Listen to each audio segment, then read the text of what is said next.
Eu sou assim pelo que eu sinto. Eu não gosto do comodismo. Se eu gostasse do comodismo, eu não voltava pro Flamengo. Se eu gostasse do comodismo, eu não saía do Chelsea para ir pro Arsenal. Se eu gostasse do comodismo, eu não saía do Paris para voltar pro Chelsea. Que eu só queria voltar para ganhar a Premier League, que eu não tinha ganhado. Então, eu sou isso, pelo que eu sinto. Que passou, não tem como mudar. Futuro a gente planeja, mas não sabe. É hoje. O dia especial é hoje, é agora. Eu e você aqui. Tá colocando para fora aquilo que pode ajudar muita gente.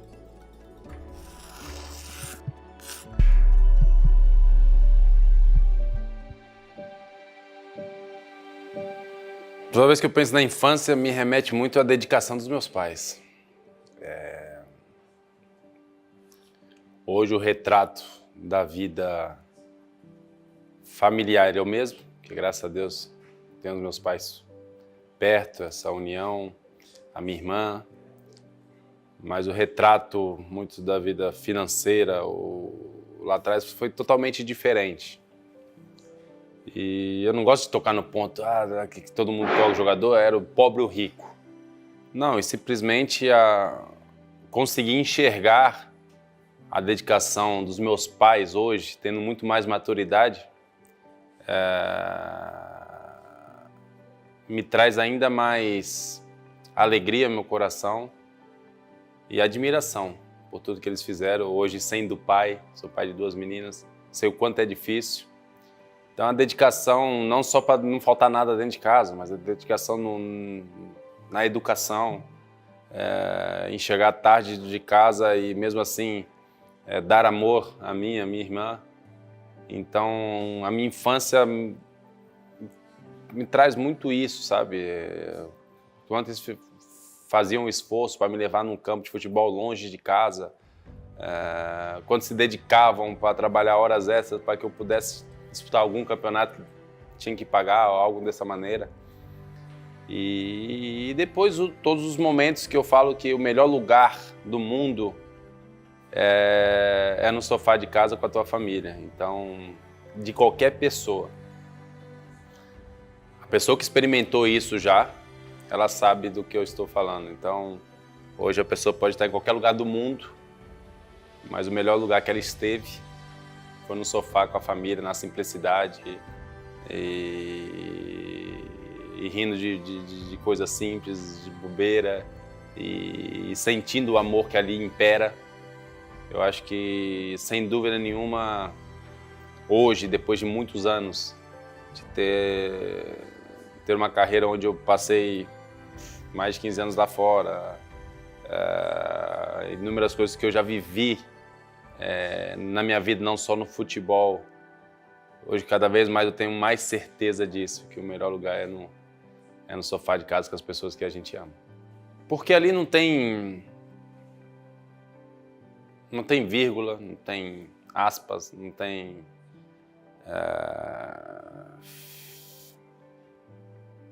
sombra. Ali é totalmente real, ali é totalmente verdadeiro, ali é nada por interpretação, e sim por sentir. As pessoas que a gente ama e que são de verdade, você sente. Então, em nenhum momento você vai estar colocando em dúvida aquilo que você está vivendo. Em nenhum momento você vai estar com o pé atrás. Será que eu posso ser quem eu sou? Então, para mim, as pessoas estão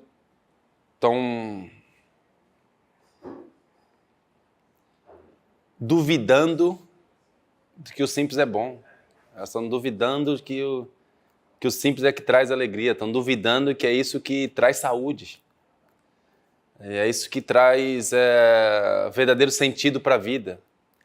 Então elas querem complicar ainda mais para... agora minha vida tem sentido. Não. E aí acabam entrando numa bola de neve, se torna uma avalanche onde perdem mais tempo do que desfrutam do tempo.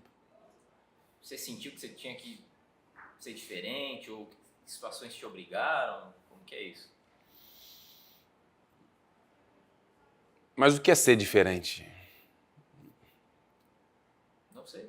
Acho que diferentes são todos nós. Todos nós somos diferentes. As pessoas não são iguais, as pessoas não estão no mesmo momento de vida, não estão com a mesma criação, não têm a mesma ambição. Todos nós somos diferentes em algum momento da vida, por mais que você pode pensar lá no seu melhor amigo, ele pensava diferente de você. Você pode pensar, seu pai e sua mãe pensam diferente de você em inúmeras coisas. Então, o diferente é você ser você mesmo. Você sendo você mesmo, você é diferente. Você copiando ou querendo ser algo que você não é, aí você deixa de ser diferente. Conecta tudo.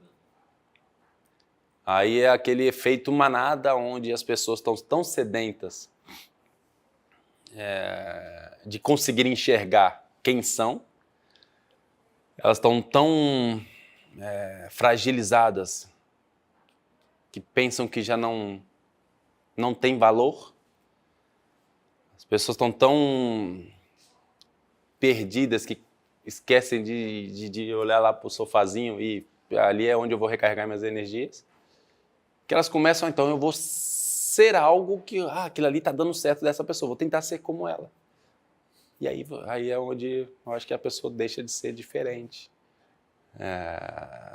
Para mim,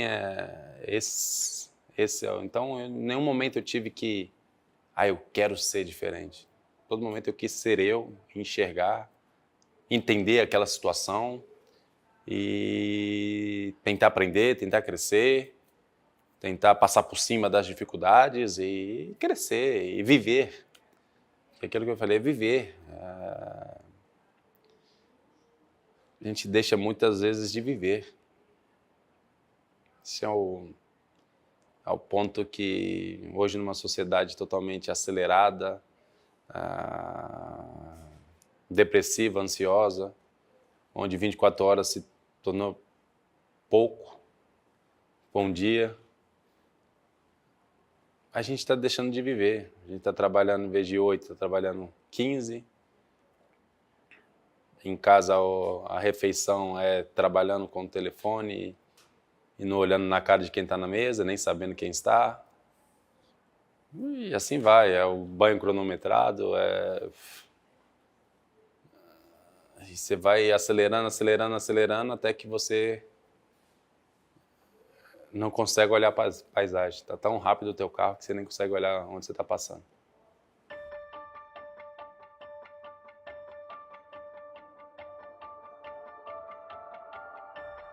Eu sou de Diadema, São Paulo, filho de 2 professores, onde meus pais trabalhavam das 7 às 11 da noite para poder sustentar a minha irmã. Morava num predinho pequeno de 4 andares, onde os vizinhos eram loucos comigo, que eu chutava a bola para tudo quanto é lado, e nos carros deles lá principalmente. Sempre que podia, fugia de casa, que meus pais ficavam com medo ali, eu com 6, 7, 8, 9 anos de idade, para jogar na rua. Mas como era perigoso, então era algo que eu fazia mais pela minha peraltice do que propriamente podendo fazer. Depois comecei numa escolinha de futebol no sintético, onde era do Marcelinho Carioca, hoje o César Sampaio, que trabalha junto comigo. Como a vida é bonita, né? Através de um trabalho feito por ele, hoje a gente se reencontrar. Aos 11 anos de idade já estudava à noite, por conta do futebol, já jogava no São Paulo, nas categorias de base, como era muito longe. Saía de Diadema, ia lá para Guarapiranga treinar, eram 3 ônibus para ir, 3 para voltar, então ia de manhã, 3 ônibus, aí voltava e já chegava no final da tarde, então tinha que estudar à noite. Peguei uma liminar de justiça para estudar à noite. Vi coisas que não eram da minha idade logo muito cedo. O que me salvou muito foi sempre meu sonho de ser jogador de futebol e até propriamente os meus colegas de classe me perdoavam no sentido de não, esse aí é o jogador, o alemãozinho, eles me chamavam de alemãozinho. ele quer ser jogador, não faz nada não. Então, conto na mais pura, e sendo franco com vocês, sobre droga, sobre isso, sobre aquilo. E isso foi sempre algo que me salvou, no sentido de que eu seria mais um ali reflexo da sociedade e vivendo algo que eu não deveria viver por conta das circunstâncias e que muitos jovens hoje também vivem com medo da reprovação do grupo, não sei o quê, você ser reprovado ali, você começa a experimentar de coisas que não faz bem, não é para sua idade, não é para idade nenhuma. Então, futebol me salvou nesse sentido, e também meus pais, que sempre foram muito rígidos, mesmo tendo que abrir mão ali por conta do futebol. Então, você vê o esforço e a decisão de um pai. Eu fico imaginando, eu sou pai hoje de duas, como que eu vou decidir para minha filha estudar à noite, com 11 anos de idade, em São Paulo, em Diadema, que nessa altura era uma cidade que hoje, graças a Deus, está muito melhor. E eu sempre me remete esses pensamentos até hoje. Então, da vez é esse moleque, eu adorava empinar pipa. Uma das piores coisas que eu já fiz foi me entender com meu pai. Uma vez eu perguntei em uma fábrica, caía muita pipa em cima dessa fábrica. E aí eu perguntei, pai, como é que esse telhado e quebra? Pai, não, quebra não, só tem... Quebra se você não andar onde tem um parafuso, que embaixo tem uma madeira. Aí eu, tá. Passado 15 dias onde eu estava lá em cima, né? Andando pelo parafuso, uma fábrica que tinha mais de 40 metros de altura. E meu pai chegou e assustou, que eu era apaixonado em pipa. Tem uma altura da minha vida que eu falava que queria só empinar pipa e não jogar bola. Que era tão apaixonado. Então tive tantas histórias, como minha mãe só pagava uma vez por semana, eu até brinco com o César Sampaio até hoje, que eu falo que a mensalidade era cara, ela pagava só uma vez por semana. E me prendia em casa, porque eu estava indo direto, pulava o muro do prédio e ia jogar. E ela ficava depois, filho, não posso pagar. Ela me prendeu em casa, só que tinha um cano lá de fora do apartamento, eu morava no segundo andar, dava ali uns 10, 12 metros, que eu descia aqui, ia, depois voltava ali igual um macaquinho. E até que ela descobriu, eu na mais pureza, sendo criança um dia, eu voltei de um supermercado com ela cheia de compra. Ela, filho, eu esqueci a chave lá no supermercado. Eu falei, não, deixa que eu subo. Ela, mas como você sobe? Aí eu subi, aí ela, então por isso que a sua roupa tá meio branca, aquele cano de medical. Vai soltando. Por isso que tá branca. Aí eu entreguei, né? Entreguei na pureza da criança sem querer. Foi aí que fui descoberto. Então era um menino muito enérgico, brincava bastante, fazia muita arte também. E os meus pais me controlavam e me educavam da melhor maneira possível ali em casa. Eu já tinha minhas obrigações com 7 anos de idade, já sabia lavar branca com branca a roupa e colorida com colorida.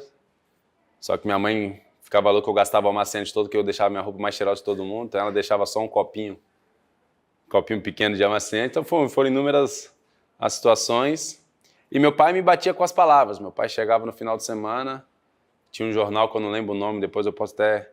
que tinha sempre uma história no final do jornal, com aquelas letrinhas pequenininhas que meu pai chegava, lê aí. Aí eu dava aquele migué rápido, falei, já li. Ele, o que você entendeu? Eu falei, não, peraí, tem que ler de novo. Aí eu lia e depois ele, tá bom, como você pode aplicar para sua vida? Então foram pequenas pecinhas aí que hoje fazem parte do meu quebra-cabeça, e eu entendo por quê, e que me fizeram crescer e enxergar a vida de uma maneira diferente. Que eu fiz algumas, né, peraltices. Teve uma que foi até uma das mais fortes que eu fiz. Eu chego no São Paulo, eu tinha uma chuteira falsificada no camelô de Diadema, onde eu usava, e os meninos todos lá com Nike, Adidas, aquela coisa toda. E aí um final de semana eu vou dormir na casa de um amigo, e esse amigo, com a mãe dele, isso aqui, vamos no shopping. Chegou lá, ele entrou numa loja de esportiva e comprou a chuteira mais de R$600 na altura. Nike prateada, aquela coisa toda, na época que o Ronaldinho usava bronze, junto com o Denilson, os outros usavam prateada. E eu olhando assim, aí fiquei, nossa. Aí eu... Ô tia, me peça o telefone aí, vou ligar pra minha mãe. Aí... Aqueles tijolão da época lá, fui lá fora, dei um migué que falei com a minha mãe e voltei. Falei, tia, falei com a minha mãe, ela falou que você pode comprar e que depois ela te dá. Então fui lá, comprei a chuteira, junto, comprei tudo, sei o que. Aí veio, cheguei em casa, falei nada pra minha mãe. Fui passando, chegou a conta no final do mês, o cartão da mãe do meu amigo, e ligou pra minha mãe.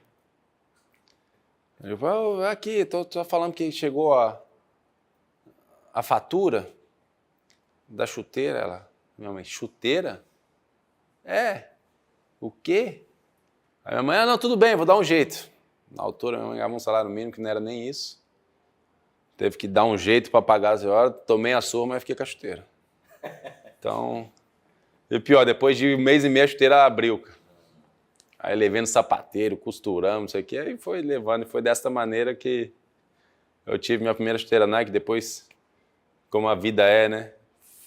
Fui patrocinado pela Nike durante muitos anos, como é o processo das coisas. Como é louco, né, cara? E graças a Deus pude quitar a dívida com a minha mãe até hoje. Pagou ela com chuteira de volta? Até uma chuteira prateada lá no quarto dela, graças a Deus. Pô, essa chuteira aí, você tinha que ter ela, hein, cara? Costurada. Nem sei. Eu acho que tudo que eu ganho, medalha, troféu, chuteira, primeira chuteira, tá tudo com meus pais, tudo. Eu não fico com nada. Cara, essa tem um valor Não especial. tenho medalha nenhuma, não tenho nada comigo, nada. Só os presentes que eu ganho ficam comigo. O resto tá tudo com a minha família. É tudo uma forma de dar de volta aquilo que eles me deram. Eu não poderia viver o que eu vivi e o que eu estou vivendo se não fosse principalmente dos meus pais. Meu pai, ele cedo ali foi para o Atlético Mineiro, mas tornou-se profissional, voltou porque tinha que cuidar da minha avó e de uma tia minha que tem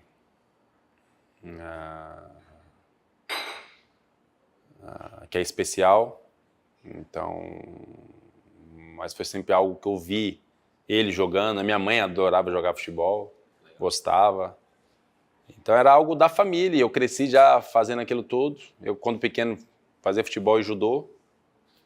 Como tinha muita energia, tinha que gastar de alguma maneira. E tinha judô na escola, então eu fazia na escola. E depois foi algo que eu cresci vendo e meu pai foi tentando investir de alguma maneira, jogava em inúmeros times, não jogava só na escolinha. Todo lugar que me chamavam eu ia jogar bola. Teve um time que me marcou, foi o Engenheiro de Pirituba. Então eu morava em Diadema, ia final de semana jogar no Engenheiro de Pirituba, jogava já no São Paulo, escondido. Então eu jogava no Engenheiro de Pirituba escondido. E teve uma altura que eu fui jogar uma final para o Engenheiro de Pirituba no sábado, quebra o braço, no domingo eu tinha uma final pelo São Paulo, que era federado, aquela coisa toda. E aí foi um dos momentos que eu acho que hoje me traz muita coisa, e depois a gente fala disso mais pra frente, o maior título da minha carreira, eu fiz estando pior fisicamente. Então eu chego no sábado com o braço quebrado em casa, vou pro hospital, engesso. Quando eu chego em casa, meu pai, agora você vai ter que aprender a superar a dor. Como a gente tomou a decisão de você jogar em 2 times, agora amanhã você não pode chegar lá com o braço quebrado. Você quer jogar? Quer. Quer jogar? Quer. Então beleza. Água quente, botamos gesso lá, começou não sei o quê, tirou o gesso, passei a noite inteira compressa gelo, enfaixei tudo, fui pro jogo no outro dia. Meu pai fez tudo isso, cortou lá, só faca, cortou, tiramos. No outro dia fui jogar a final pelo São Paulo, perdendo essa final, mas joguei a final toda. Saiu de lá, fui engessar o braço.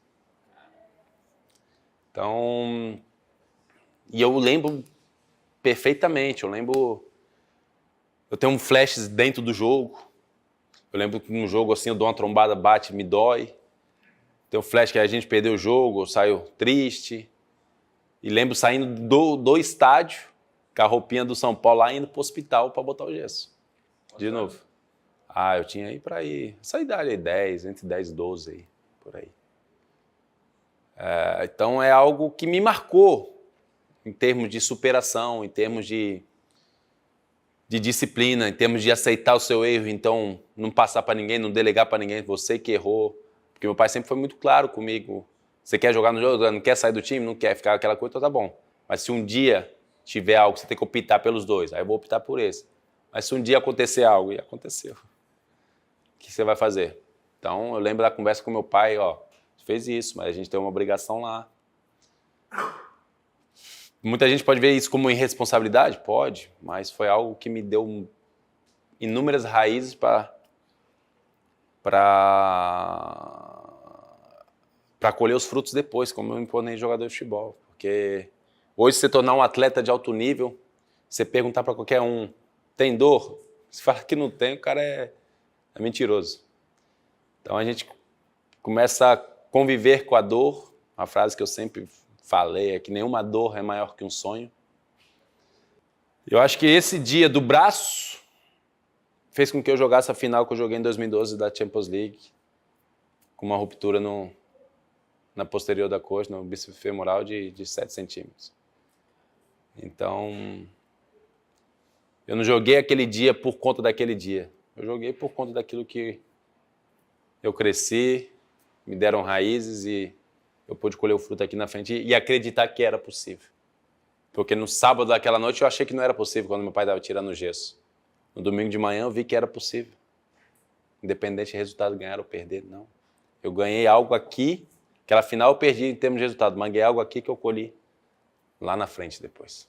E já que você falou dessa final, como é que foi, cara, o processo de você fazer essa análise? Entro em campo ou não? Vou jogar ou não vou? Foi meio loucura. Falo que eu tô assim, não falo, não sei. Foi meio loucura, no sentido de... Primeiro, não era só eu falar, vou entrar em campo. Primeiro você tem um clube onde perdeu uma final 2 ou 3 anos antes. Nunca tinha ganhado uma Champions League ainda. Onde você tem um investidor russo, dono do clube russo. Onde totalmente ali centrado no objetivo e onde você está colocando em jogo não só a parte financeira do clube, de inúmeras coisas, mas tudo ali de muitos anos. Então, depois eu dentro de mim primeiro aceitar que era capaz de fazer. Que eu conseguiria, que daria certo. Então, primeiro eu vou falar do meu processo e do processo das outras pessoas. Primeiro foi o meu processo. Aí foi quando eu encontrei a pessoa que trabalha comigo até hoje, um francês, e a gente começou assim, conversando. Você acha que é possível? Sendo possível, a gente vai ter que fazer isso, isso, isso, isso, isso. E desde estudar o atacante que eu ia marcar durante 5 a 7 horas, vendo o vídeo dele, para depois, fisicamente, entender o que eu poderia fazer. Para depois, mentalmente, aceitar a dor. Para depois, o meu plano individual não afetar o plano coletivo. Então, para depois que eu fazer todo o meu trabalho individual, vamos para a parte coletiva. Fazer o preparador físico aceitar, fazer o médico aceitar, fazer o treinador aceitar, fazer o diretor aceitar, fazer o dono do clube aceitar. E comprar essa briga. Porque hoje são 5 substituições, naquela altura eram 3. Eu entro em campo, depois de 2 minutos saio, você já faz uma, você só tem 2. Tudo isso. Primeiro, vamos em quem? O médico. E o Dr. Paco é um amigo que eu tenho até hoje. E eu lembro do abraço que ele me deu e falou, quero viver isso contigo. Já tô velho. Ele todo espanholzão, adorava o charuto. Tô velho, sei o quê. Aí eu falei, vamos viver isso junto. Ele, eu quero viver algo novo, futebol, não, vamos viver algo novo. Tô contigo. Mas você tem que treinar. Que aí eu viajei para Munique, tinha que treinar um dia antes. Cheguei no preparador físico, treinador. E tudo gerou, né? A gente, os defensores estavam... Terry tinha cartão vermelho, o outro estava machucado, Ivanovic estava suspenso. Então era eu e o Gary Kay voltando também de lesão, e eu ali naquela, e aí, o que nós vamos fazer? Um grupo curto. Aí cheguei no preparador físico, o treinador falou, pô, não dá, Davi, não posso te colocar. Eu falei, pode, vai dar, fica tranquilo, vai dar. Ele falou, não, então vamos fazer o seguinte, você vai treinar hoje à tarde. Acabou o treino, você vai com o preparador físico no canto fazer alguns trabalhos pra gente ver se você tá bom. Beleza. Começou o treino coletivo, aquela coisa pequenininha, rápida, um dia antes do jogo. Eu cheio de dor. Cada bola, igual uma faca. E aguentando, a lágrima descendo e eu segurando. Acabou, vai lá com o preparador físico. Mas ele já assim, né? Aí eu lembro dessa minha caminhada com o preparador físico. Eu fui caminhando com ele e ele aí. Já vi que não dá, né, Davi? Vai dar. Ele falou, não dá. Eu falei, deixa eu falar uma coisa pra você. O Brasil tem mais de 200 milhões de habitantes. Amanhã o único brasileiro que pode entrar em campo sou eu. E eu, do meu lado, Ramires está suspenso, não vai jogar. Do outro lado, Luiz Gustavo e Rafinha, eu acho que estão suspensos, também não vão jogar. O único brasileiro que pode entrar em campo sou eu. E não vai ser você que vai me tirar, não. Tudo que eu passei na minha vida, desde lá de trás, da minha infância, tudo, pela minha família, eu vou agora aqui fazer o exercício com você. Manco ou não manco, você vai chegar lá e vai falar que eu tô pronto. Porque amanhã a gente vai ser campeão. Olha pra mim aqui. Ele olhou pra mim, amanhã a gente vai ser campeão, você vai ver. E aí fui pra lá, fiz aquela coisa, sentindo, ele viu, meio que segurou, chegou no treinador, o treinador à noite foi no meu quarto. E aí eu falei, nós vamos ser campeão. E eu tava vacinado tanto dentro do plano que fica tranquilo, vamos ser campeão, ser campeão, ser campeão, ser campeão. Treinador, você é um maluco do caramba, mas vou ver, amanhã a gente decide. Acordei no outro dia de manhã, eu lembro até hoje, tava numa cadeira assim, fui levantar para tomar café com o Fernando Torres na minha frente. Eu, ele, não dá, mano, não é possível, não tem nem que rugar. Eu falei, vamos jogar, vamos ser campeão. Não pode, agora pode doer, não pode doer durante 90 minutos. Pior que depois foi 120 minutos e pênalti, mas tá bom. Pode doer durante 90 minutos. Aí eu fui, aquela coisa toda, aí eu pego o elevador no hotel, encontro com quem? Abramovich, dono do clube. Aí ele me perguntou, como é que tá? Eu falei, tô bem. E ele, e a perna?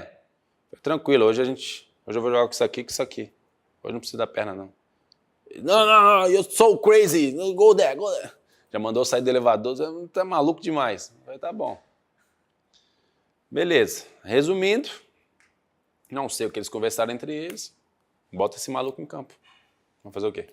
Não tem moa, vai ele. Os outros tá tudo machucado, vai ele mesmo. Aquecendo.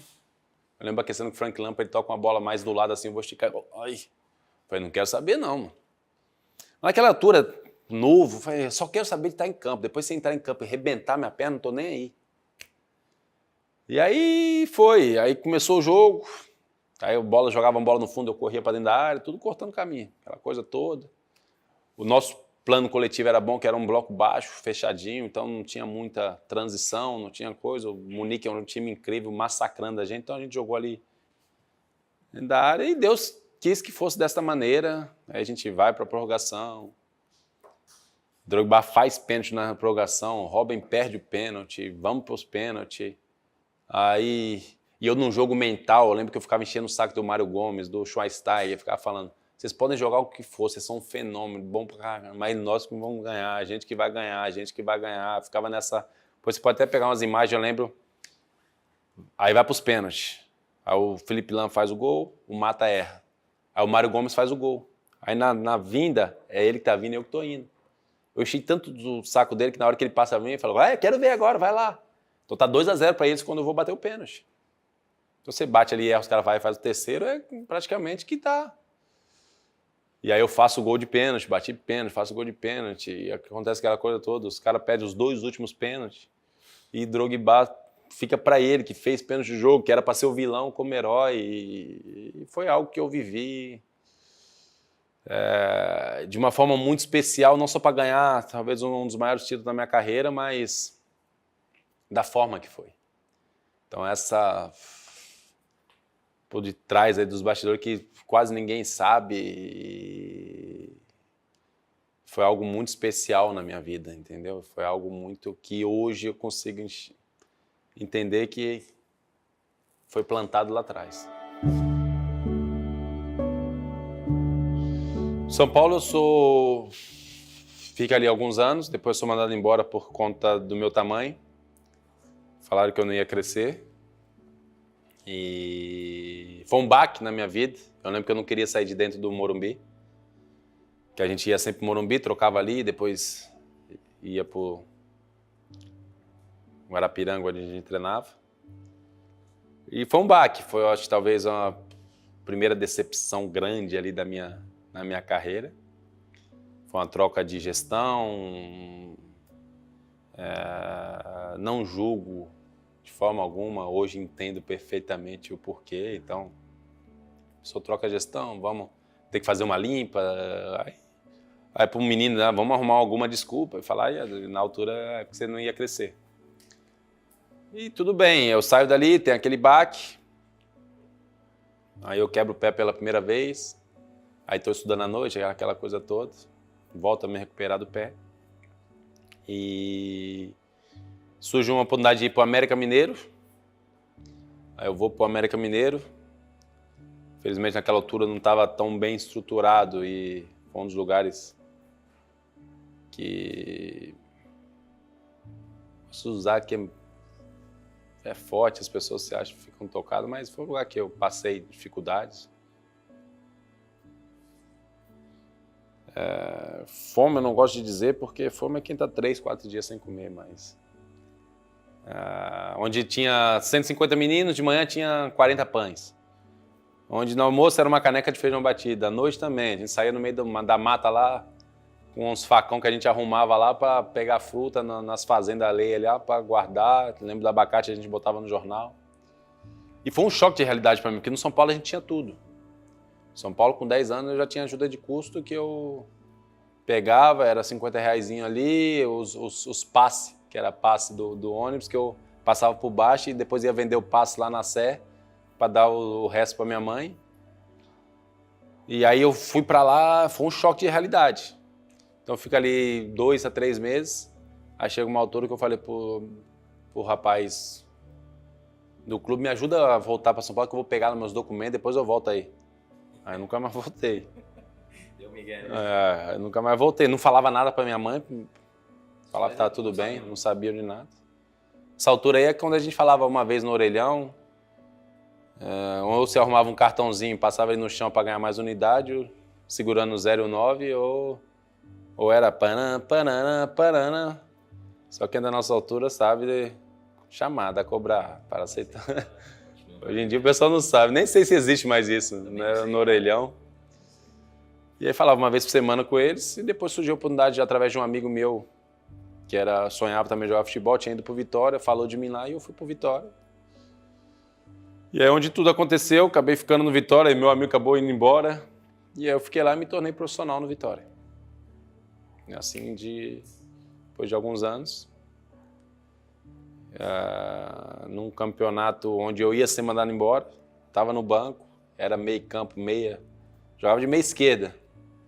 E aí machucam 2 zagueiros, a gente viajou de Salvador a Santiago do Rio Grande do Sul. 70 e poucas horas de viagem, 3 dias lá. E aí eu falo pro treinador, que hoje é um dos melhores diretores de categoria de base, que é o João Paulo, está no Palmeiras. Falo, ele não queria mudar o esquema, porque ele jogava com 3 zagueiros e os alas nossos eram muito bons. Eu cheguei nele à noite lá na escola onde a gente dormia lá.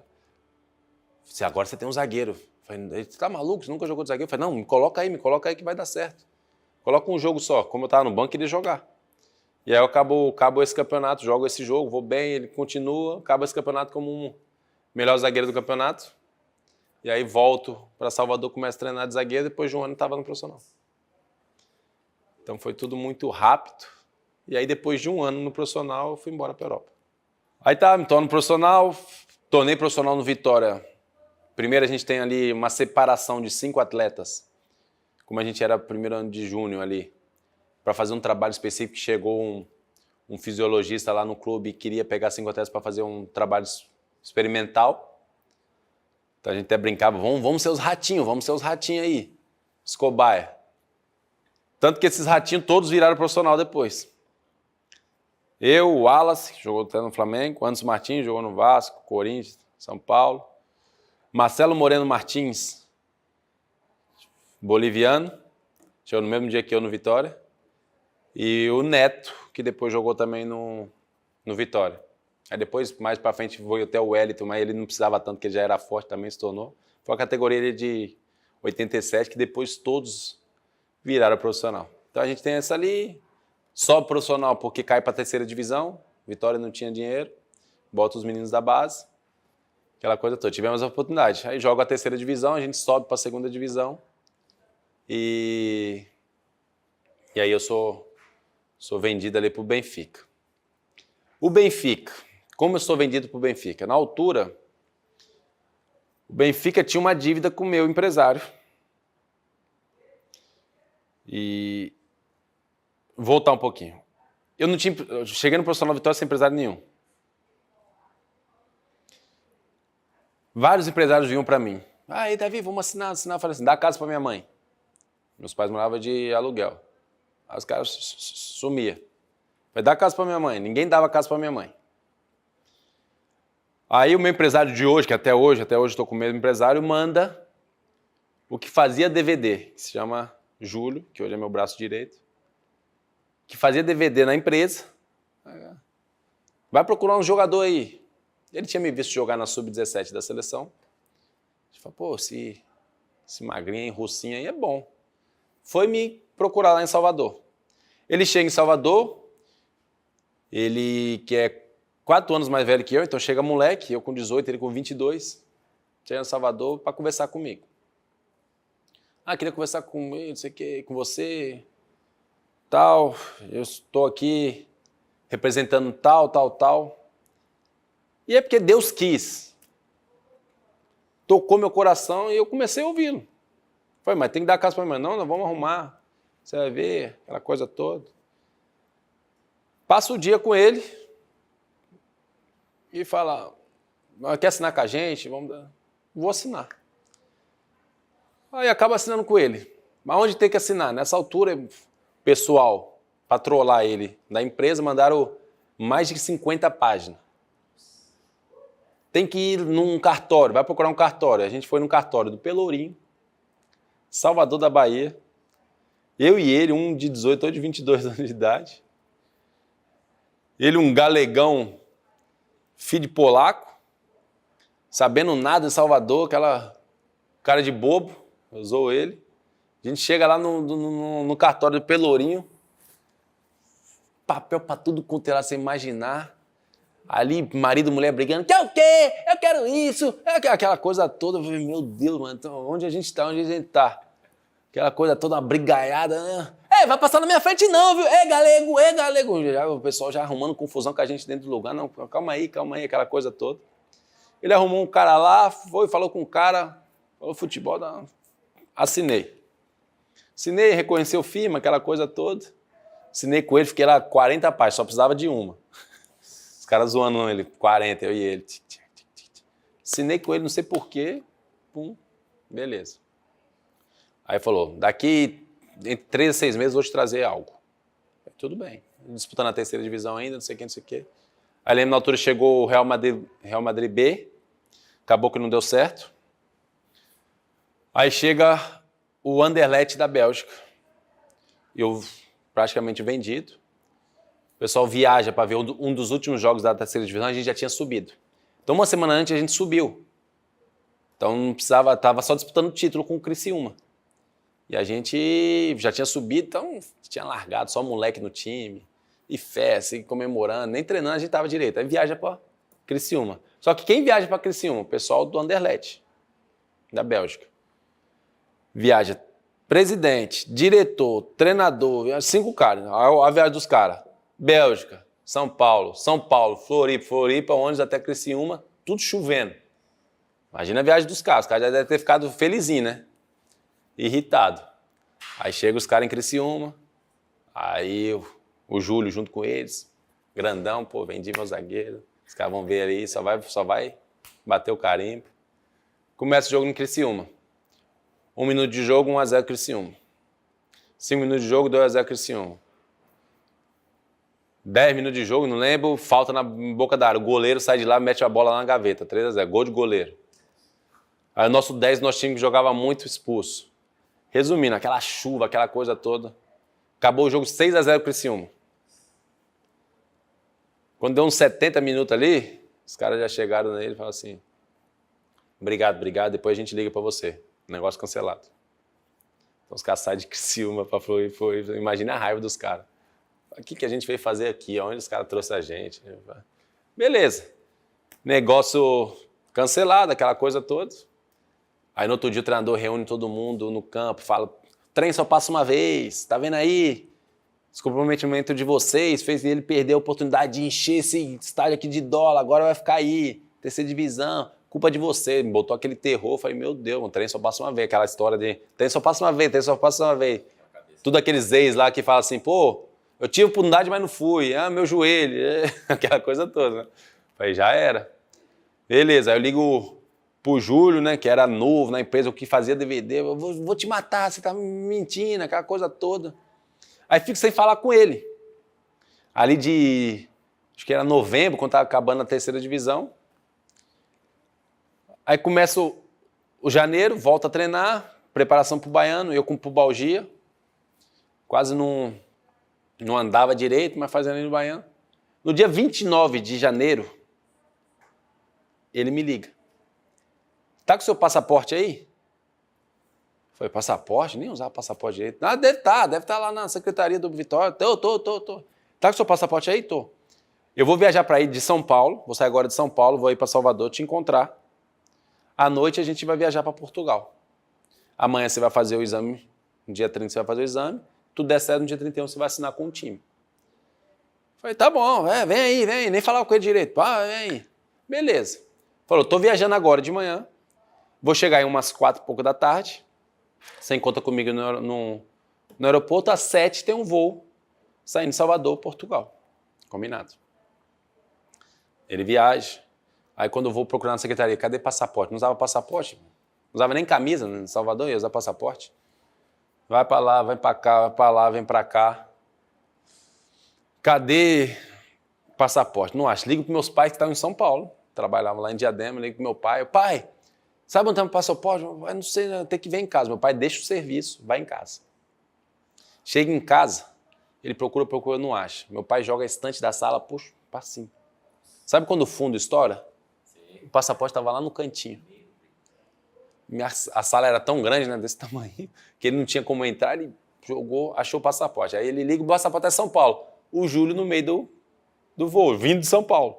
Pousou em Salvador. E aí? Sei que. E aí, cadê o seu passaporte? Falei: tá lá em São Paulo. Eu falei: meu Deus do céu. Ele novo na empresa, aquela coisa toda, liga pro patrão, que é o Juliano. E aí? Então, cheguei aqui, tô com o menino, só que o passaporte é de São Paulo. Pô, um burro, você é um burro, juvenil, aquela coisa toda, né? Pega um voo, vem para São Paulo. A gente foi ver voo, não tinha mais voo. Salvador, São Paulo não tinha. Tinha mais voo, aí liga de novo. Pô, não tem mais voo, não sei o que e tal. Porque a gente tá vendo, tem um voo de São Paulo, 10h30 da noite, saindo de São Paulo para Paris. A gente pousa em Paris, depois a gente vai para Portugal. Porque a gente tinha que chegar no dia 30 para fazer exame, porque sabiam que eu tava mais ou menos. Aí liga para ele de novo. Pô, não tem voo para vir. Burro demais, isso aqui, tal. Não, mas tem como pegar um jatinho. Que jatinho? Vou gastar dinheiro com esse jogador nada, nem conheço essa merda, aquela coisa toda, né? Beleza. Resumiu, xingou ele, falou: vai, pega o jatinho aí, veio o jatinho aí. Aí foi pegar o jatinho. Por quê? Ele tinha feito, o meu empresário me comprou do Vitória, todo, e foi colocar no Benfica, que um zagueiro do Benfica foi transferido do nada, e o Benfica devia ao meu empresário. Então eu ia entrar no Benfica, não porque o Benfica era mais, tá me devendo, bota esse jogador, então tem um zagueiro aí para te ajudar e você vê. Beleza. Aí vai ver o jatinho.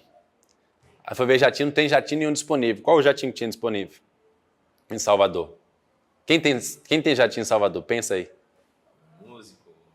Música. Atleta. Mulher, música. Ivete? Ivete. O único jatinho disponível, da Ivete Sangalo.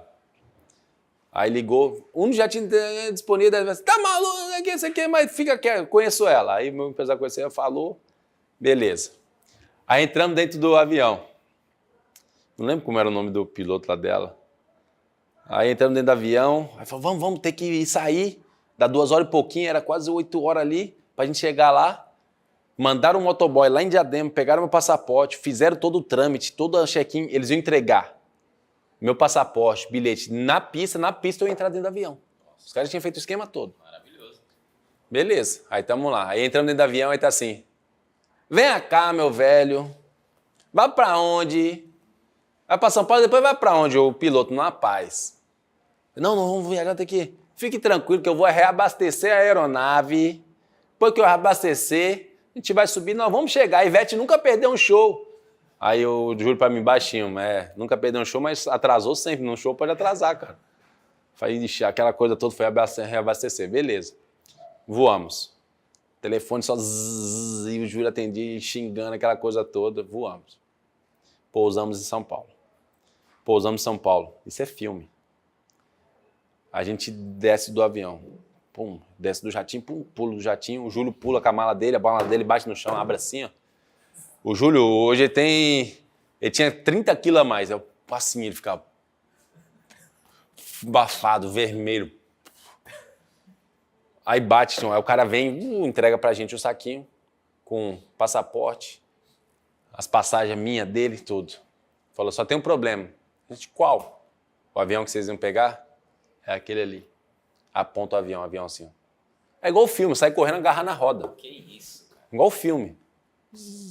Foi embora. Mas a gente cabisbaixo. Um carro do Júlio, que tinha vindo de São Paulo, tava lá. Entrando no carro, falei, agora eu vou lá em Diadema ver meus pais. Perdi a oportunidade de novo. Aí, eu e ele dentro do carro aqui, só ia o telefone dele assim. Ele atendia só assim. Xingando ele. Desligava. Tá, viagem em Diadema. Vamos pra Diadema, me deixa em casa, durmo na casa dos meus pais. No outro dia me liga de manhã, vem pro escritório, vem pro escritório. Que o presidente do Benfica quer falar com você e ele tá pensando que você é fake, que você não existe. Porque como era mais empurrado mesmo, tem um zagueiro aí, tava pensando que tava enrolando ele, que ia chegar um zagueiro mesmo pra ajudar ele, aquela coisa toda. Eu saio de Diadema voado, vou lá pro escritório lá no Itaim Bibi, aquela coisa toda. Eu lembro até o Júlio no meio da rua, assim, ó, com o telefone na mão, vem falar com o presidente. Aí eu, deu pro presidente. Aí eu, alô, ele, alô? Ora, pois, existes, pá. Afinal, existes. Aquela coisa toda. Pode jogar já no final de semana? Eu falei, posso. Não consegui andar. Ficar pro Balgia. Não dava pra andar. Posso? Tás bem? Fiquei sabendo que tás lesionado, pá. Eu falei, não, tô lesionado, tô bem, pode ir. Não vou falar que tô mal. Tô bem. Então, vai viajar hoje. Hoje à noite, pá. Amanhã assinas o contrato. E depois, durante a semana, faz os exames. Faz no outro dia. Foi tudo bem. Beleza. Mas não pode falar nada com a imprensa, pá. E não fala no aeroporto, não fala nada. Aquela coisa toda, beleza. Deu certo, viajo. Chego em Lisboa, eu de regata, eu só usava regata. Usava... Salvador, né? Aí o Júlio me dá uma blusa dele, a blusa dele gigante, assim. Eu lembro até hoje, eu saio do aeroporto, tá ali uns 15 repórteres. Benfica, pô, eu saio, passo ali, nem me reconhece. Falei, isso aí não pode ser jogador, não. Passou. Na hora que eu comentei o senhor Shell do Benfica lá atrás, que eu comentei esses caras, aquele ali, saíram correndo. Começaram a me tirar foto, não falei nada, fui assinar o contrato. Cheguei lá no dia 31, fui direto pro estádio, assinei o contrato, aquela coisa toda. Assinei o contrato de janeiro a junho, que era até maio, né, que acaba em maio. Fizeram o contratinho ali, era só para completar, porque tinha um zagueiro indo embora, não tinha zagueiro, para completar ali o grupo. Assino esse contrato, no outro dia eu vou fazer exame e não passo. Só que eu já tinha assinado. Aí escondem do presidente, não pode contar pro presidente, pode contar pro presidente. Chega o diretor e o fisioterapeuta. Como é que a gente vai fazer esse moleque treinar? Pô, esse moleque não consegue nem andar. Esse moleque tem que estar no treino todos os dias. O treinador não pode saber, né? Ele tem que estar no treino todos os dias. Beleza, mas ele tem que chegar aqui todo dia, 3 horas antes, tratar com a gente, treinar e ficar 3 horas depois. Comecei a fazer isso.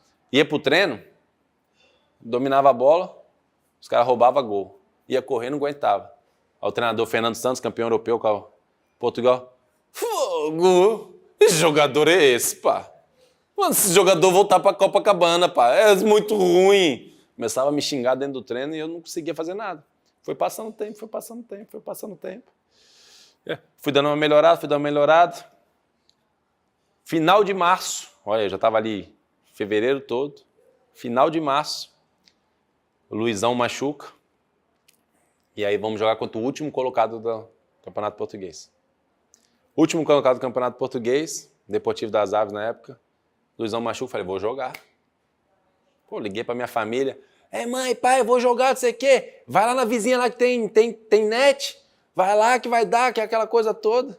Minha mãe reunia a vizinha, deixa eu assistir aí nessa casa que tem net, passa aquela coisa toda. Chegou lá, no dia do jogo, ele bota o zagueiro de volante, eu não jogo. O volante zagueiro, eu não jogo. Aí eu murcho, mas tá bom, faz parte. Deu pra ver eu na TV, pelo menos sentadinho no banco aí? Deu, aquela coisa toda. Beleza. Aí na outra semana, jogo contra o Paris Saint-Germain, olha como são as coisas. Depois eu me tornei jogador, mano. Jogo contra o Paris Saint-Germain, que é Taça UEFA ou Europa League, lá em Paris. Eu já estava feliz só de viajar. Nessa altura, para mim, tudo era lucro. Cheguei lá, botei terno pela primeira vez, já era lucro, aquela coisa feliz. Alegria, né? Vou para Paris. Vou para Paris. Aí ele leva 20. Só eram 18, né? Que ia por 11 que jogam, 7 no banco e 2 ficaram de fora. Aí foi eu e mais um menino entre os 20. Já feliz, viajando, aquela coisa toda. Aeroporto, Paris, ver a torre, passando na frente da torre, tirar foto, aquela coisa toda. E aí, eu lembro de tarde, no dia do jogo, o Luizão voltando de lesão. Aí eu falei, eu vou ficar de fora, né? Mas pelo menos eu vou ficar lá no estádio, tá bom. Aí eu, de tarde, aquela coisa de moleque, olhando o hotel todo, abro a porta do hotel, olho assim no corredor, tá o volante, o grego, falando com o médico. Tô mal. Aí eu olhei assim e falei, ih, caraca, vou pro banco. Se ele sair, deve me levar pro banco. Ou eu ou outro. O outro é atacante, não vai, deve ser eu. Beleza. Aí fiquei quietinho. Aí chegou na hora do lanche, antes do jogo, cara, vai pro banco, que o grego tá passando mal. Falei, tá bom. Aí fui pro banco. Aí já fiquei feliz, aquela coisa, vou ficar pro banco, no estádio, aquecer no estádio, bater bola, já fiquei felizão. Aí tô aqui, começa o jogo, lá, comunidade portuguesa lotada, então Benfica e Paris Saint-Germain, estádio lotado. Começa o jogo 1-0 Benfica. 35 minutos do primeiro tempo, o Luizão. Aí o treinador, que me xingava todo, olha pro banco uma vez, 2, 3, coça aqui, coça a cabeça. Só tem ele mesmo, vou ter que botar ele, mano. Vai, você mesmo, moleque. Aí eu começo a aquecer assim, olhando pro estádio, naquela lentidão. Vai, aquece. Beleza, entrei. Eu entro. Primeira bola, os caras cruzam, eu vou cortar, eu tiro o pé, a bola bate no chão, gol dos caras. 1-1. Passou 2 minutos, outra bola, os caras vêm, vai, dribla, 2-1. Aí eu parecia que eu tava dentro do liquidificador, cara. Não sabia nem onde eu tava mais. Aí no segundo gol, eu lembro que eu tento chegar, não chego, eu fico no chão assim, vai assim, amanhã os caras vão me mandar embora pro Brasil. Amanhã eu tô voltando pro Brasil. Beleza. Tá, acaba o primeiro tempo. Não acabou o primeiro tempo, eu fiz assim. Parecia que os caras estavam me chacoalhando assim, ó. Falei, beleza. Aí entrei no vestiário, uns olhando com pena, outros com raiva. Aí eu lembro que o treinador me chamou, vem cá, lá no canto. Quer que eu te tire? Falei, não. Aí eu fui lá pra dentro orar, falei, Deus, só me dá tranquilidade. Personalidade eu vou ter pra voltar lá. Aí eu volto pro segundo tempo, sou o melhor em campo. Aí a gente perde 2-1, mas eu melhor em campo, quase fiz um gol, o cara tirou a bola em cima da linha. É até legal essas imagens, o cabelinho curtinho. Aí volta, a gente perde, aí tem um jogo de volta. Aí joga em casa um campeonato português, a gente ganha 2-0, acho que contra o Leiria, e eu melhor em campo. Aí joga contra o Paris, jogo de volta, a gente ganha de 3-1, se classifica. Aí joga contra o Porto, eu ajudo o cabeceio, quase faço o gol que bate na trave, dá meio que gol contra. E aí eu caí nas graças, aí volta o Luizão, sai o outro zagueiro. E aí eu jogo ali, eu acho que são 11 jogos ou 12 jogos seguidos. Acabo o ano, eu já nas graças dele, o Benfica me oferece um contrato, eu ganhava ali, vamos botar 2 mil, de 5 mil por mês. E aí o Porto fica sabendo, Porto me liga e não me oferece 5, me oferece 100 por mês.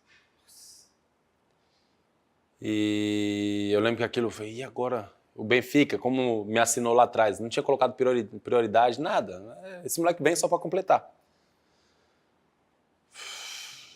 O Porto fica sabendo, me liga. E aí eu ligo para meus pais. Falei, pai, tem um contrato de 5 anos para assinar com o Benfica, para ganhar 5. Tem um contrato de 5 anos para assinar com o Porto, para ganhar 100. Minha família sem casa, sem nada. A gente morava de aluguel, aquela coisa toda. Meu pai falou assim, não se cospe no prato que come. Você assina com o Benfica agora. Mas assino com o Benfica. E aí o presidente do Benfica não fica sabendo nada do Porto, escondido, assino com o Benfica. Começa a próxima temporada. Começa a próxima temporada ali em agosto, eu quebro o pé pela segunda vez, tenho minha primeira cirurgia no pé. Depois que eu tenho uma cirurgia, passado aí fizeram a cirurgia, depois que eu tenho a cirurgia, o presidente do Benfica ficou sabendo do Porto. E aí foi quando ele me amou mais ainda, a minha atitude. E aí eu fico ali 1 ano, porque eu volto a jogar, depois de 2 jogos eu quebro o pé no mesmo lugar. Aí eu tenho minha segunda cirurgia. Então eu quebro o pé ali, ele ficou sabendo, então foi uma atitude que ele jamais esqueceu. Volto a jogar, quebro o pé no mesmo lugar. Então tive um tratamento, talvez, se eu tivesse no Porto, tivesse quebrado o pé no Porto, eu não teria o mesmo tratamento humano, que é muito mais valioso que qualquer dinheiro, qualquer coisa. Então aquilo ali fez a nossa ligação como pessoas dentro do clube. Então eu fico ali 1 ano sem jogar. Aí eu volto da minha segunda cirurgia, a pubalgia volta, aquela pubalgia lá de trás, porque eu tinha ganhado mais de 15 quilos, aquela coisa toda. E aí eu faço todo um trabalho, volto no outro ano, começo a treinar, jogo de lateral esquerdo, eu falei pro treinador, o que você precisa aí? Ele, a zaga eu já tenho. Eu falei, por que você não tem lateral esquerdo? Comecei a treinar como lateral esquerdo, para jogar 1 ano inteiro. Lateral esquerdo, comecei a ver vídeos de Maldini, que na altura era zagueiro e lateral. Faço lateral esquerdo, chega no outro ano, volto para a zaga e sou o melhor jogador do campeonato. E aí eu sou vendido pro Chelsea. O trem certo, né? Deus tinha um trem certo para mim. Loucura. Se eu tivesse chegado no dia certo, não tinha passado no exame. Se tivesse ganhado o jogo do Criciúma, estava no Anderlecht, não tinha do Benfica. São muitas das coisas que a gente não controla. Por isso que eu falo, tudo que está no nosso controle a gente deve fazer. Aquilo que não está no nosso controle, Deus faz. Mas a gente tem que se dedicar. Com o Abramovich, eu estou no Chelsea. Isso eu nunca falei. Ele quebrou a política dele de renovar depois dos 30 anos por mais de 1 ano. Ele renova por 2 anos. E eu, dentro de algo que eu vi, aí eu renovo, depois de 2 meses, eu vou embora pro Arsenal. Mas nesses 2 meses eu vi algo que ou eu ficaria no clube mentindo, no sentido de comodismo, ou eu tomava uma decisão brusca de ir para outro lado, para outro time e querer viver algo diferente. E foi o que aconteceu, sabe? Eu saí dali, eu vi que não ia funcionar. Com o novo treinador, algumas coisas que não ia bem, para não atrapalhar, falei, eu vou para outro lado, mas tranquilo. Sabe? Amando o Chelsea, vou começar a amar o Arsenal do outro lado, mas eu tenho que ser verdadeiro. Eu não posso estar aqui, beleza, recebo bem, morando em Londres, tá bom, não vou para campo, ninguém vai reclamar. Eu poderia ter feito. Poderia ter feito isso. Mas isso é das minhas raízes lá de trás. Poderia ter... Quebrei o braço na escada, não vou jogar amanhã. Poderia ter feito isso. Poderia ter feito, tá doendo o pubis, não dá para eu fazer, já assinei mesmo o contrato. Não, treinei todos os dias. Com dor. Poderia ter feito, vou pro Porto, receber 100, já tenho como dar a casa para minha mãe, para meu pai, vou dar e tô tranquilo. Não. Assinei com o Benfica sim, que fiquei 9 meses sem carro, só pedindo carona.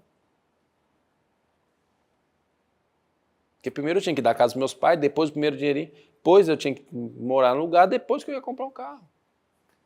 Poderia ter feito. Não, já vou para ali e já resolvo. Não fiz. Então, para mim é muito... Como para o Flamengo, eu vim para o Brasil de férias. Depois de uma pandemia. E a decisão do Flamengo foi de enxergar. Poxa, como foi difícil não passar o casamento da minha única irmã no Brasil, não pude ir. Como foi difícil inúmeros aniversários ou datas comemorativas que eu estava longe. Como foi difícil jogar no Chelsea, ganhar título ou fazer gol, aquela coisa toda, 60 mil gritando meu nome, depois chegava em casa e não tinha ninguém. A pandemia me fez refletir sobre isso, sobre a vida, sobre as pessoas, sobre o sofá. E aí eu na pandemia voltei aquela coisa toda e uns 5 a 10 times para voltar para a Europa, aquela coisa toda, e eu vi meu sobrinho crescendo, jogando bola com ele, fiquei 3 meses no Brasil, minha irmã, meu pai, minha mãe, eu falei... E aí começou a mobilização da nação, aquela coisa toda, eu falei, quer saber? É aqui que eu devo estar. Ah, Davi, mas você vai para o Flamengo, a pressão, vou. Ah, Davi, mas hoje eles te amam, amanhã eu te odeio, mas depois de amanhã eles me amam de novo. Ah, Davi, mas você não precisa disso, está com 2 filhas agora, tinha uma na altura, está com uma filha. Não preciso, eu preciso disso para viver. Eu preciso ir contra o sistema. Eu não posso me acovardar e fugir daquilo que eu tenho uma oportunidade na minha vida. Que é de mostrar para as pessoas que é possível. Que não é só ajudá-las a celebrar, mas ajudá-las também a enxergar como torcer e como ver as pessoas. E que muitas vezes a frustração delas não está na gente, está na vida delas. Ali é só um ponto de escape. Ali é só um momento de escape. Daquilo que a gente estava falando no início da conversa. Da ansiedade, da depressão, da tristeza. Nosso país não pode ser o mais rico em tudo e não estar desfrutando.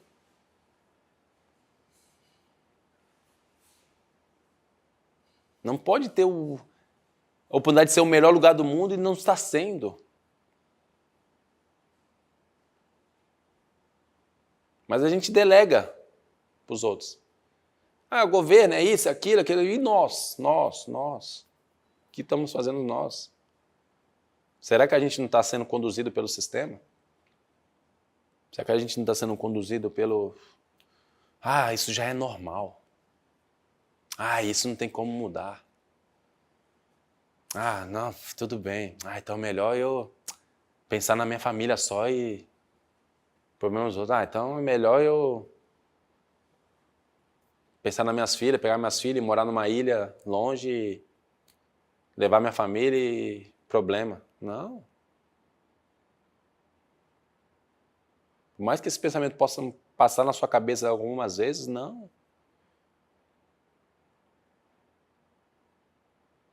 Melhor é eu ter a oportunidade de ir lá buscar minha filha e tal, um pai ou outro, sei o quê, e faz gracinha do jogo, não sei o quê, e fala, vem cá, vamos conversar.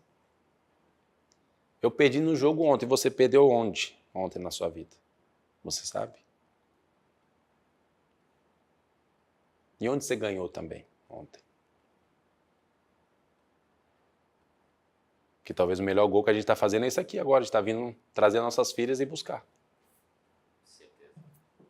Mas você está enxergando isso como obrigação ou enxergando isso como um gol para celebrar?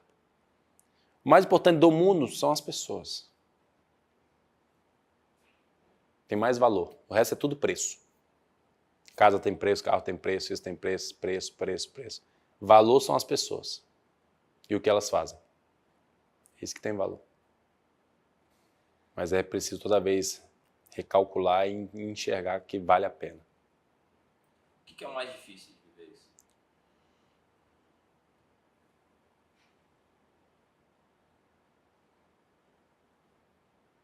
você ter a força e a noção de que você vai apanhar mais do que bater. Mas como um filme de boxe. Você apanha ali 11 rounds e no 12º você ganha. O mais difícil é você aguentar os 11. Mas no 12º você celebra. Todo filme de boxe acaba assim. Eu queria que você me contasse, e eu queria que você me contasse da festa. Qual das, né? Eu dei algumas festas, mas tem... Do Castelo, do Castelo. Ah, tá. Tem duas legais eu conto. Então conta as duas. Vou contar rápido. Surgiu 2 amigos meus de infância que moravam comigo lá em Paris. Na altura, os 2 tinham terminado o relacionamento deles, estava triste. Falei, vem morar comigo aqui, fica aí em Paris. E eu nem gosto de casa cheia, né? Então tava lá os 2. E aí eles conheceram os brasileiros, que tinha um time lá na 7ª divisão e foram jogar bola. Aí voltavam para casa bravo. Falei, pô, vocês estão reclamando. Eu falei, qualquer dia eu vou lá ver, vou assistir vocês jogarem. Vocês sempre vão lá no estádio, vou lá. Aí fui lá um dia ver, aí vi o outro time todo arrumadinho, material, água, não sei o que. Vi o time do brasileiro. Short rosa, outro short vermelho, meio aqui, os caras pendurando na trave, aquecendo cruzamento, fazendo gracinha, aquela coisa toda. Falei, quer que eu treino vocês? Os caras, treina. Aí eu aluguei um sintético, sabe aquele sintético que tem uns 10 assim, um do lado do outro? Sim. Aí eu fui lá, eu falei, mas como que eu vou lá? Jogador do Paris Saint-Germain. Botei a touca ninja, cone aqui, bola aqui, fui lá, montei, ensinei eles a defender. Aí chegaram no final de semana e ganharam o primeiro jogo. Aí, pô, treino de novo. Falei, vou ver se semana que vem dá. Foi aquela coisa, fui gostando, fui conhecendo as pessoas, fui conhecendo cada história. Outro que fazia campanha na frente da torre, pagar dinheiro, aquele. Então foram inúmeras histórias da maioria dos imigrantes brasileiros que estavam lá ilegais nessa luta.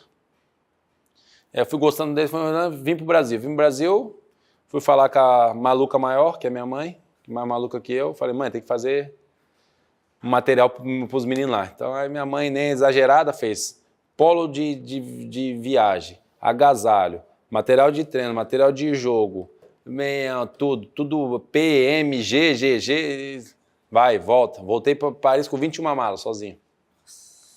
Aí volto para Paris, organizei tudo lá em casa, fui chamando um a um em casa. Como você, cara, aí botei esses negócios aí, tira foto dos moleques, Fizeram foto, fizemos tudo.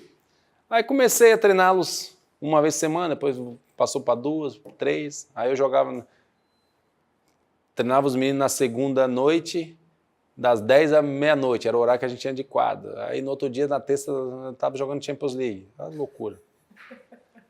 Aí foi criando relação, fui conhecendo as histórias, fui amando cada vez mais cada um que estava ali, o time foi crescendo, a gente subiu de divisão, aquela coisa toda. Aí eu fui para a gala do Paris Saint-Germain, final de ano. Aí fui para a gala do Paris Saint-Germain, fui na gala, aquela coisa toda legal, não sei o quê. Aí dentro da gala eu tô olhando assim, vou fazer a gala do futsal. Nossa, cara, você é maluco, né? Não, vamos fazer a gala do futsal. Aí beleza, acaba a gala do futsal, acaba a gala do Paris Saint-Germain, passa 3 dias, tinha um aniversário do Matuidi. Aí fomos num lugar que era LED, pra tudo quanto é lado, assim. Cara, que lugar é esse, mano? Que aí entrava, aí botava, era tipo um castelo, era desse sentido. Eu falei, nossa, lugar fera, beleza. Aí tô. Aí acabou assim, eu falei para um amigo meu, vê quem é o dono aí, pergunta aí quanto é esse lugar aqui. Para alugar para tal dia, depois de 4 dias. Aí, cara, para alugar aí 20 mil euros, eu acho, né? Ixi, tá doido, vou não. 20 mil, pô. 20 mil é o preço da festa que eu quero fazer, mas vamos embora. Vamos ver. Aí, cheguei em casa, fazer a gala. Aí o cara que trabalhava no Paris Saint-Germain filmava para mim, filmava tudo. Os jogos ele ia. Eu ficava pro FaceTime quando tava no jogo, vendo o jogo. Falava, não, pra direita, pra esquerda, aquela coisa toda. Beleza. Aí eu juntei os vídeos em casa, chamei ele em casa, vem aqui em casa, separa aí o melhor gol, 10 melhor gol do ano. Separa aí o vídeo disso, do artilheiro, quem fez mais gol. disso. Aí separei vários vídeos, fiz o roteiro todo, sozinho. Cheguei nos meninos no treino, ó, volta aí quem foi o melhor, o primeiro, segundo, terceiro, o melhor do ano. Aí voltei, decidi os três, aquela coisa toda. Aí beleza, aí liguei para um amigo meu, faz troféu aí, de melhor do ano, segundo, terceiro, melhor gol, artilheiro, faz uns troféus legal aí. O cara fez uns troféus legal, isso em 4 dias, 3 para 4 dias. Aí o meu amigo que estava comigo, anota aí, ficando louco, Thiago. Ficando doido, e a gente faz. Eu falei, faz troféu, mas também faz uma placa, todo mundo merece uma placa. Faz uma plaquinha para todo mundo aí, faz 50 placas, com o nome de cada um. Mandei, aquela coisa toda. Aí fui organizando. Aí vi a cortina lá de casa vermelha. Quando chegou o troféu, passando uns 2 dias, falei, pô, o troféu douradinho, bota ali na cortina vermelha. Aí eu comecei a filmar. Assim, troféu. Falei, quero botar naquele telão. Liga para aquele cara, vou alugar aquele negócio lá de 20 mil, tem que ser lá. Aí botei para ficar, quando entrasse lá, ficasse aquele, né, passando um troféu, imagem dele aí. Falei, beleza. Aí cheguei, o último treino, um dia antes da gala. Falei, e aí, vocês têm camisa branca? Os caras, não, tem nada. Eita, mano. Vocês têm blazerzinho preto? Tem nada. Falei, caramba. Falei, ó, vintão pra cada um aí, pelo menos vai ali naquelas lojinhas, ali dá pra comprar um vestido pra mulher de vocês e deixa com a camisa, blazer eu compro. Aí fui nas lojinhas lá, comprei um monte de camisa branca, um monte de blazerzinho preto. Falei, quem tem, quem não tem, tá aqui, precisar. Aí fiz a gala, botei tapete vermelho, botei backdrop, eles chegavam, filmagem, aquela coisa toda. Depois eu arrumo até o vídeo para vocês, se vocês tiverem o vídeo. Aí fiz tudo, aí arrumei o meu amigo, que é o César Restaurante, que todo mundo já deve conhecer. Aí eu falei, você vai ter que arrumar o rango. Tá maluco, Davi? Eu falei, arruma um rango aí. Não quer saber não, arruma um rango aí. Quantas pessoas, Davi? 300. Ele, meu Deus. Porque mandei chamar a família, mandei chamar tudo. Aí arrumei tudo, aquela coisa toda, aí vídeo, isso. Aí tinha um pessoal que fazia capoeira sempre um horário antes lá na quadra. Falei, vocês vão fazer a apresentação. Aí tinha um... Ai, caramba, como é que chama? Freestyle? O Sam, né? O Chan. Aí o Chan, falei, vai fazer também. Ele, vou também, Davi. Não sei o que, treinava com a gente às vezes. Aí fiz tudo. Só esqueci de uma coisa. Botei DJ, festa, aquela coisa toda. Só esqueci de uma coisa, apresentador. Falei, caramba, mano. Esqueci de botar um apresentador, mas o único que sabe o roteiro todo sou eu. Vai ser eu. Aí fui de apresentador, nem dominava o francês ainda. Falei, vou falar francês. Deus me usou aquela noite, só falei francês. E foi maravilhoso, porque eu vi os meninos chegarem, a esposa deles, é igual tá chegando na gala. A gala ficou melhor que a do Paris. Eles chegando com as esposas, aí tira foto. Aí os moleques jogadores, mas tá igual jogador de verdade. Aquela positor, falei, tira a foto no backdrop. Pô, foi algo maravilhoso. Aí o cara dono do lugar viu, né? Viu a festa. Falei, não pode ficar aí, não posso ficar com a minha esposa aqui. Assiste aí, senta na mesa aí, come, faz o que você quiser, pai. O cara ficou lá, não sei o que, aí viu, aí eu falando toda a história, aí tudo, os meninos, aquela coisa toda. Chegou no final, quando eu fui agradecer ele, falou assim, Davi, falei pra você, tá dado, não precisa me pagar não. O lugar aqui pra você, como Deus trabalha, né? E aí foi tremendo, pô, salvou, né, que era. Eu falei, tá bom. Aí ficou feliz, depois foi em vários jogos ver. Aí foi crescendo, depois tornou escolinha, alguns dos meninos se tornaram educadores. Aí conseguiram de alguma forma entrar com um pedido para ser legalizado, aquela coisa toda. Aí a gente teve 300 crianças, depois o Paulo César, ex-jogador, foi para lá e aí eu entreguei para ele o projeto e ele ficou tocando, que eu já não conseguia mais tocar de longe. Eu voltei para o Chelsea, depois voltei para o Brasil. Mas foi uma experiência incrível e que eu amei muito. E teve um Natal que eu fiz bingo. Aí levei os meninos, ele com a família, tudo, aquela coisa toda, mais outros amigos meus, que a maioria era da igreja que eu estava lá. Ficamos num lugar lá legal. Fiz o bingo. Aí o bingo era vertical, horizontal e diagonal, um presente para homem. Vertical, um presente para mulher. E cartela cheia, eram 3 presentes legais. Aí era um iPhone, aí eu peguei uma TV, que eu tinha ganhado um patrocinador na época, ela estava lá no... Falei, vou dar essa TV aí também. 60 TVzaço, falei, vou dar também. E tinha aquele Uberbird, aquele de andar em cima, das 2 rodinhas assim. Sei. Esses 3 eram os presentes da cartela cheia. Então eu falei, vamos fazer 3 rodadas de bingo, então vão sair 7 presentes em cada cada rodada, né? Que é 3 aqui, o grande. 3 aqui, o grande. Então tá. 21 presentes. Falei, vou ter que arrumar 21 presentes. 3 para 7, aquela coisa toda. Beleza. Aí foi. Aí cartela cheia. iPhone. Aí ganhou uma filha de um menino lá, não sei o que, tinha perdido o iPhone um dia antes. Então, tinha perdido o telefone. Aí, o Uber lá da rodinha ganhou o nosso goleiro lá. Aí nosso goleiro vem chorando pra mim. O que foi, Davi? Ele me mostrou. Telefone. 10 dias antes, a filha dele que mora no Brasil, morava aqui. Pai, por favor, me dá esse presente. Ele respondendo, filha, não tem condições, é muito caro, não sei o quê. Ah, pai, eu queria desse vermelho, não sei o que. Eu falei, mais pra frente eu tento te dar, tá bom? Tá bom, beleza. Ele que ganhou. Eu nunca tinha aberto a caixa. Ele abriu, era vermelho. Não é possível. Diante de Deus. Vermelho. Aí, televisão. Aí televisão ganha. Aí esse foi o mais tremendo da noite. China. Um dos que eu tenho mais apreço e que mais amei. O moleque lá, mais velho que eu chamo de moleque, é meu jogador. China ganha. Morava num apartamentinho pequeno, um dos caras mais simples que eu conheci, batalhador. Ele ganha. Na hora que ele ganha, ele falou, Davi, ganha a TV, obrigado. Mas como lá em casa eu já tenho uma TVzinha pequena e essa TV nem cabe na minha casa, se você me permite, eu posso dar para um amigo que sempre me ajudou, que estava aqui na França. Deu a TV. Eu poderia vender a TV 6, 7 mil euros. Ele deu na hora. Queria dar para o meu amigo que sempre me ajudou, não sei o que estava lá. E deu a TV. Eu falei, é Deus aqui. Eu falei, pronto, está consumado. É esse dia dele. Então foi tudo tremendo. Fora os outros que ganharam ali, perfume, isso, sei o que. Foi só se encaixando. Viver pros outros. Então, e viver para os outros te dá mais alegria. Quando você enxerga nos outros a alegria, você fica mais feliz. Mais do que com as suas coisas. Você é pai agora, a alegria da sua filha vale mais do que a tua. Esquece. Então pronto. A alegria dos outros, quando te dá alegria, supera tudo. Como Deus faz. Do negócio vermelho eu fiquei... É mentira. Não, e 10 dias atrás. Né? 10 dias atrás eu tinha mostrado. A outra tinha perdido o telefone um dia antes. Tremendo, tremendo. Então foi uma experiência incrível, onde me enriqueceu muito como pessoa, como ser humano. Tinha os pós e os contras, que é o natural de todo o processo.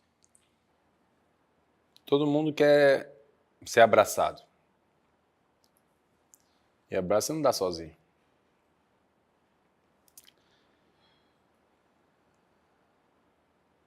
Você nasce, você depende de quem? Dos outros.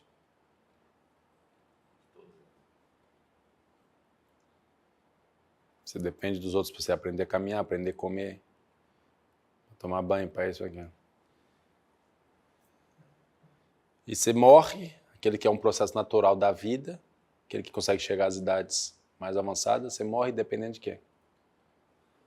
Dos outros. Então, já no processo natural da vida, você já depende dos outros. Então, o mínimo que você tem que fazer é viver para os outros. O mínimo. Porque assim como alguém te ajuda, você também tem que ajudar. Você também tem que fazer. E fazer isso só com as pessoas que você gosta? Aí que tá a chave.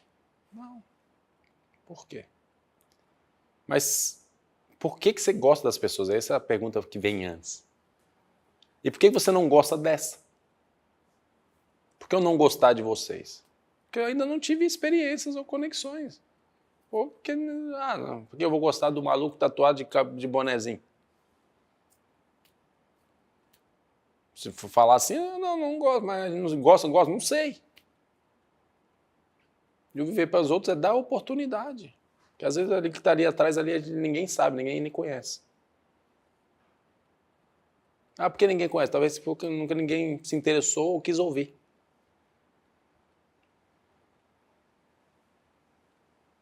E depois que bota para fora, você fala, uau, talvez eu tinha ali o melhor amigo da vida e não sabia.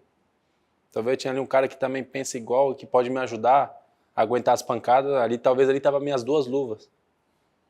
vermelhas e que eu não sabia que estava ali, atrás dele. De uma pessoa que eu nem imaginava. Então, viver para os outros é você dar a oportunidade de crescer. A você mesmo. Viver para os outros é você viver experiências que talvez você vivendo para só, talvez não, com certeza você não vai ter. Viver para os outros é você ter do outro lado dos dois braços te esperando para dar um abraço. Viver para os outros é você entender coisa da vida. Então, é minha filosofia? Não.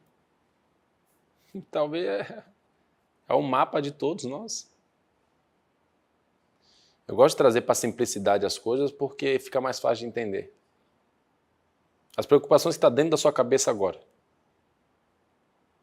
Se eu te falar que você vai morrer daqui 1 hora, você teria elas? Ponto. Ninguém sabe o dia de amanhã.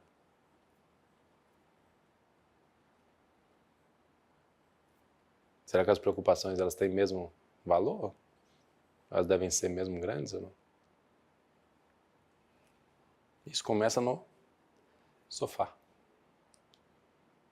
Quando esse sofá é simples, verdadeiro, amor, as pessoas ali entre elas podem ser elas mesmas. Aí você bota para fora.